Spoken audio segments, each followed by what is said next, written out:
Christianity stands or falls on the person of Jesus and the New Testament documents. Someone who's written about this more than pretty much everyone is Darrell Bock, research professor at Dallas Theological Seminary and the author of too many books and articles to mention. Darrell, thanks for being with us. My pleasure. The New Testament documents, someone like Bart Ehrman would say we don't even know what was in the originals because our copies come from so many years later, and the differences between the various manuscripts is enormous. Is that true? It's an exaggeration. We actually have a lot of textual evidence. Most ancient scholars would die to have the kind of textual evidence that we have for the New Testament. It is true the manuscripts that we have are later, but they're part of a process, a very carefully engaged in process of copying, in which there are some differences, but these differences actually don't impact the total picture of what we have in these texts. They impact whether a particular verse teaches a specific idea, but they don't impact whether that specific idea is taught somewhere in the whole corpus of the material, because there are other passages that clearly have that idea elsewhere that aren't disputed.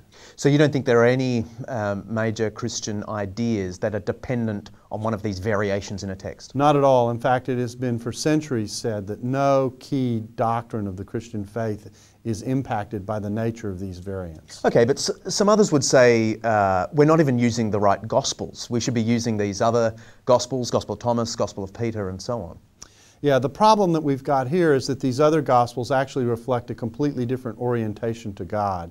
They have a view that God is not responsible for the creation, that the creation was flawed from the beginning, and the Christianity came out of Judaism, and Judaism had a very clear view of the creation. God was the creator, that creation was good at the beginning.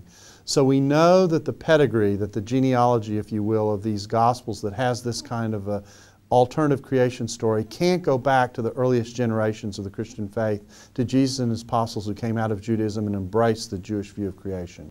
So these other Gospels aren't so good, but how do we know the New Testament Gospels are any better? What gives you confidence that they have an accurate picture of Jesus? Well, because their pedigree does go back, we know, at least to the within a generation or two of the origins of the faith. That no one disputes. Even the less conservative dating puts these documents in the latter part of the first century.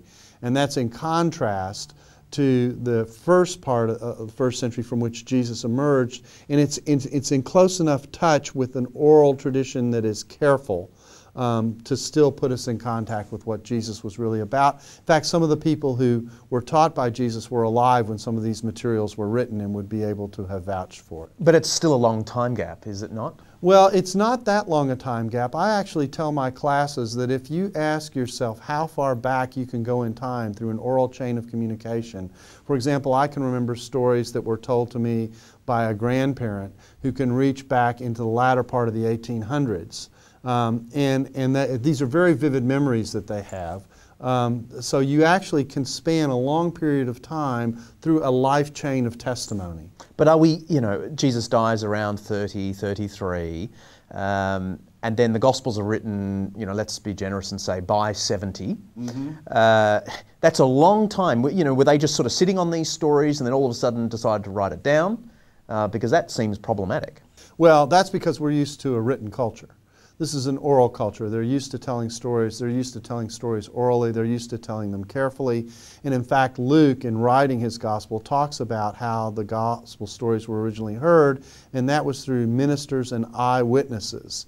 And so these people, the apostles, were appointed in part because they had experienced Jesus directly, knew what he said, knew what he taught, and they passed and oversaw this oral tradition in a careful kind of way that Jews were very used to doing. And we know what the Jews are capable of in oral tradition because we have records from Old Testament writings that show a period over 1,000 years, for example, with manuscripts of Isaiah, where there are next to no differences in the communication. So this kind of oral tradition they had practice at because they were used to telling stories this way, and you only wrote something down once you had the sense that the people who were originally in touch with the tradition were passing off the scene and you didn't have access to them anymore. Thank you very much. You're very welcome.